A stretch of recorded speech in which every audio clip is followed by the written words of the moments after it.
Hello and welcome back to the FSW channel, where I'm going to be taking a look at some of the things I saw from qualifying very early this morning and what we could maybe look forward to in the race ahead later on for me at 4 o'clock and 5 o'clock in the morning. So yeah, first of all, the big thing was McLaren, and they were no surprise 1-2. It was the expected result from testing. They were 3 tenths ahead of Verstappen, which I wasn't quite expecting, and especially not with Suarez not being the ones right behind them. But between the two of them, Norris just looks to have the slight early edge, but Piastri still looks really close to them. Maybe closer than I first thought, but hopefully it's going to be a good title fight if it's between two of them or whoever else. And outside of the mistake in the first part of Q3, where Norris didn't get his banker lap in, looks like the man to beat, looks like the most confident, looks like the quickest driver. And I think, barring any big problems in the race or McLarening, I think they're probably going to be nailed on to get probably the top step or do 2/3 of the podium. Mercedes with a bit of a mixed bag from qualifying. Russell on the second row looks up for the fight, ahead of both Ferraris, looked really good. Antonelli had the damage, so that probably will put him out. I think I saw that they were saying 3/10 per straight lost, so that could be nearly a second lost on time from Antonelli. He still looked like he was struggling and not quite up to the pace, but I don't think there's anything out of the ordinary on the first race. And the car, I think, still looks a bit inconsistent. Russell pulled out a really good lap, and I think it was a bit more unexpected than anything else. So I want to see how it is with the race tomorrow. The pace, I don't know if it's going to quite be there, especially compared to the McLarens, but at least they got a good qualifying in and the right end with a shout of it. That's all you can really ask from Mercedes, I think, on this first weekend. Red Bull have Supermax to thank for a really top qualifying performance. He outdrove the car for P3 in qualifying. I don't think... I know Lawson struggled and didn't get that final lap in, but I don't think it's a car that should be getting P3, and I think a lot of people would agree on that. The car does look better than expected, and they have made big gains. Does that mean that Verstappen should be third and it's the second best car on the grid? I'm still not entirely sure. And Lawson looked very nervy. Hopefully he can recover for the race, but his whole follow qualifying lap didn't look great. I think, it was overconfidence, I think, from Red Bull more than anything, putting him forward over the weekend and through testing, saying how well he was doing. Don't think it was going as well as they were saying it was. But hopefully he can recover, come to the pack. And, he won't be alone in that. But one person who won't be coming through the pack is Yuki Tsunoda, who had a brilliant lap to get into P5. I don't know why they didn't show on the broadcast. It's ridiculous, really. If he's going green, and he's on track, for me, I thought it was over and he would pull into the pits, but great lap to get into P5. I'm beating both Ferraris and both Williamses to make it there. I think, talk about Verstappen out driving the car. I think Hadjar probably did pretty much what we expected, and Tsunoda put it P5. Really good lap time from him. And is he trying to prove Helmut Marko wrong? I said a couple of days ago that he's going to be looking for a new driver next year, I think, no matter what.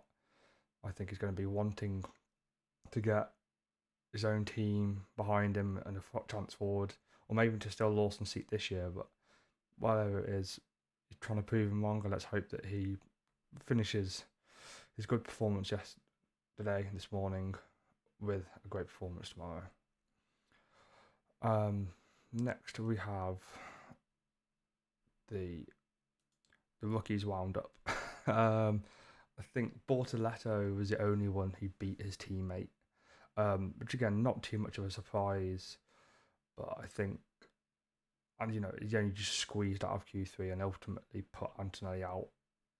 Without that problem, Bortoletto probably does still go out, beats Hulkenberg, which is a really good sign for those at Sauber. Impressive from Hadjar, and I think Durham was a bit unlucky on his last lap. I think they both looked better than I think I was expecting them to, but Behrman, very disappointing. He didn't set a lap in qualifying, but I think it was just I expected better. I expected so much better from Behrman. I just, you know, can't keep spinning and putting in the wall. I was worried about it. He didn't F2. I think a lot of people that didn't watch F2 as much didn't see all of the erratic behaviour that he was showing there. People saying about Hajar, but Behrman, you know, one day he looked like world champion, the next day he looked like he was going to be Nikita Mazepin and just spin it on every corner. So, yeah, very disappointed to not even get a real lap in. And yeah, hopefully the car's all good to go and they can show something for the weekend. Next, we've got a bit of a mixed up grid from everyone. Ferraris and a former Red Bull sandwich between some of their old teammates that they had. And, you know, I thought they'd be row 2. I think at least one of them, you know, Tsunoda beating both of them, I don't think is great either. It's just not really the performance I expected from Ferrari. Hopefully they can pull through, but Hamilton sort of showed sort of what we saw last year with being a bit off his teammate, and yeah, hopefully that's not a case of things to come. Aston Martin are not looking as bad as probably first thought. I thought they'd probably go out in Q1, both of them. Made it through, looked fairly solid, pretty much a low from what the final practice looked like, where they didn't actually look super slow.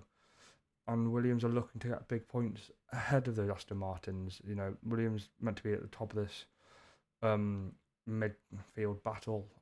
Both of them well inside the top 10. Well, Sainz only just P10, but both of them got through to Q3. Plenty of time to spare. I think they need to try and capitalise, especially Albon. And I think Sainz is a great chance to keep forwards and push on. If anything happens up front, I think Williams will be there to try and take points. And have to hope for better. I think that not great, both of them going out. Ocon, as low as he was, I thought they'd do something. I know he got a bit unlucky with it, but, you know, there's talk of them potentially being, you know, 6th, 7th best car on the grid this year. You know, maybe made a tinfoil in testing, but hopefully they would have brought something to the table. I don't really know what they're expecting from the weekend, but hopefully both of them at the back, different strategy, hopefully at least make it interesting is all we can really ask from Haas. I'll not put it down here, but Pierre Gasly with an okay performance, nothing too amazing or outstanding to say about him. And that is pretty much everything from qualifying. I think the race will be really interesting. I think it will be a McLaren that wins. I don't know how interesting the front of the field battle will be. I think all the excitement will be further back. And hopefully it'll be worth waking up at 4 o'clock in the morning for. So yeah, thank you for enjoying the video. Please like and subscribe. And until next time, if you're watching,